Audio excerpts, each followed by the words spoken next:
huko mwendako hamtopata msaada wowote. Na unisikilize kwa makini. Ifikapo kesho tutakuwa tushaitafuna nyama yako.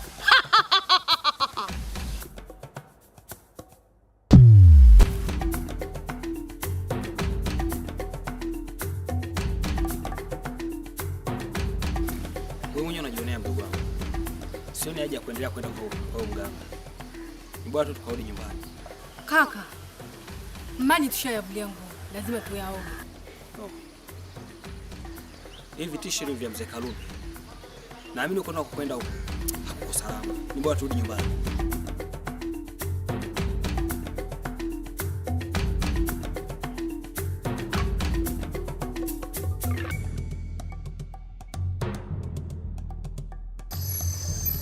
Zini. Ndio mkuu.